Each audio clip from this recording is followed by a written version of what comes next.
Hello, this is Spartan Commander, and this is the 11th RTW Brotherhood game I've put onto YouTube.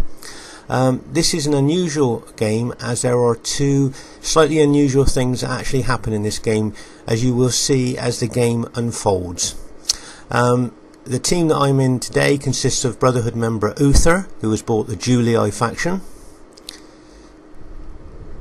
Brotherhood member Pain, also known as Crimson Overlord, who has bought the Macedon faction. And as you have a close look here, you can see how long their spears are. And that's why they're so difficult to fight head on for Roman generals. The other member we have is Brotherhood member TR, who has bought the Germania faction. As you can see, most of their units are actually hidden in the long grass at the moment, so that's why you can't see them. But there's one of their spear factions there. And on the end is myself, Spartan Commander, who has bought the Julii faction. So there's the four Brotherhood members in our team. And here is the enemy team. We have Heaven Speedstar, who has bought the Roman Scipii faction. We have SOA Eli the Lion, who has also bought Scipii faction. We have got Fallen Satan, who has bought the Seleucid faction. And we have Apocalypse, who has bought the Greek cities faction. And if you notice here, you can see the different length of pikes. The Seleucid pikemen have got the long pikes, and the Greek cities have got the shorter pikes. But the Greek cities faction's specifications are so high that they certainly make up for that in the way that they've got their 2 hit points. Here you can see that the enemy member Eli with his Scipii faction has got in front of his teammate Fallen Satan, and that is so that his piler shield units can hopefully soak up most of our pilers before they can damage the Seleucid spearmen. The Seleucid spearmen are very susceptible to damage from pilers, so that's why he's done it. And on our left you can see that the enemy Greek cities faction are in a good position to attack there, and you can see that the Seleucid heavy tank cavalry is moving around to our left.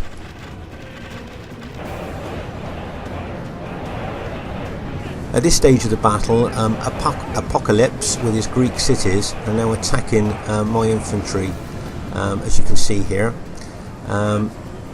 And Crimson Overlord is bringing his Macedon spearmen in behind my infantry, ready to actually fight through my infantry to actually so he's actually fighting pike on pike against the Greek cities.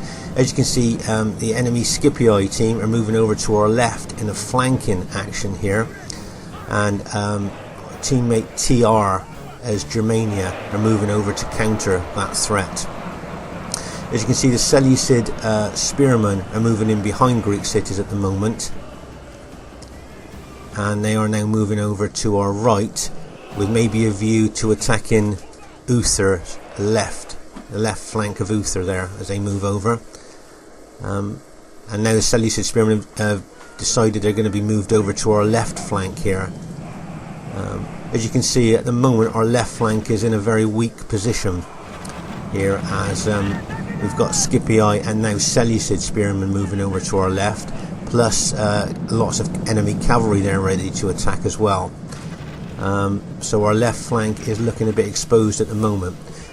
As you can see, there's lots of our archers here. We've got Cretan archers and Germania's chosen archers firing loads and loads of fire arrows onto the Seleucid spearmen, causing panic and causing a lot of casualties as well.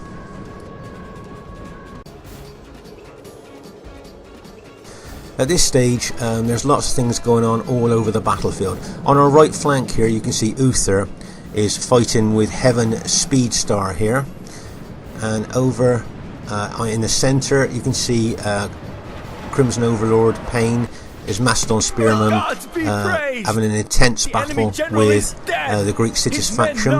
Over on our left you can see that enemy Scipii faction and Seleucid spearmen are ready to move in.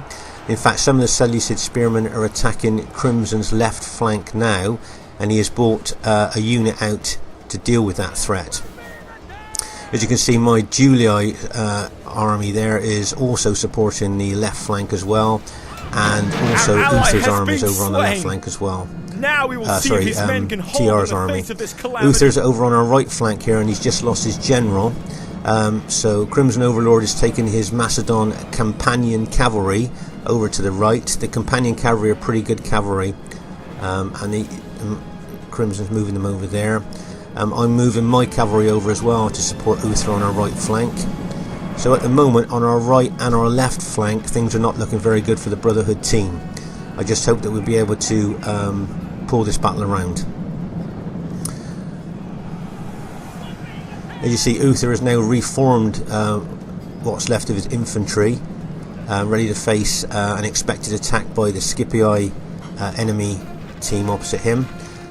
I'm sending my cavalry in there to charge into the Scipii infantry there, and now Crimson sending his companion cavalry into the Scipii infantry. As you can see, there's a massive impact there, which immediately kills the Scipii general, and as you can see, this is going to cause a mass rout within the enemy infantry there. So with those two cavalry charges and Uther's infantry support there, we've managed to not only hold our right flank, but we've actually broken our right on our right and broken their left flank there. In the centre, Crimson's still doing very well to hold against the Greek cities, and over on our far left, as you can see, TR's Germania are routing some Scipii cavalry and the Seleucid Cataphract tank cavalry as well. If you notice, there's a berserker that's been activated amongst the Germania cavalry there.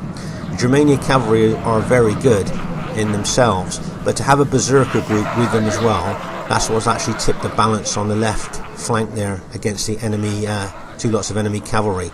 So TR has done very well there with Germania, and all the time, all of Payne's Crimson Overlord's Cretan archers are firing fire arrows into the enemy pikemen, and also TR's chosen archers are firing arrows into them as well, causing mass casualties, and also firing using fire arrows causes the enemy morale to drop, and Seleucid spearmen's morale is not very good anyway.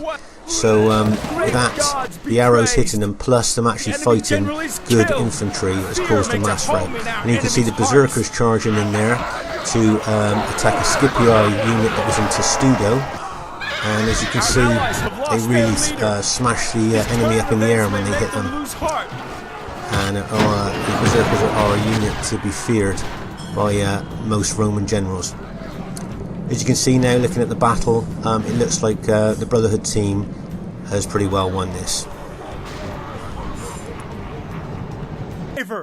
Roman arms have crushed at this late the stage enemy! of the battle, as you can see, the Brotherhood team has actually managed to win this battle, and after having our left and right flank look like they were going to collapse, the Brotherhood team did very well. There was two things that were interesting in this game. Is one, that every member of this on this battlefield was a good 31k player. So for any team to get a heroic victory against good 31k players is unusual. But if you notice that Crimson Overlord has got over 3,000 kills, and this is extremely good. Getting 2,000 kills is something to be proud of in RTW, but to get 3,000 is really outstanding, and I believe he is only the second Brotherhood member to get in excess of 3,000 kills on Rome Total War. So he's done very well there. And I think all RTW players that are watching this, who get 2,000 kills now and again, would really appreciate how outstanding it is to get 3,000 kills. I would just like to say really well played to everybody in the game. It was a great battle to be in, and especially the Brotherhood team, whose teamwork, skill and tactics really helped Payne in getting his 3,000 plus kills. This is Spartan Commander saying I hope you enjoyed the battle and look forward to seeing you soon.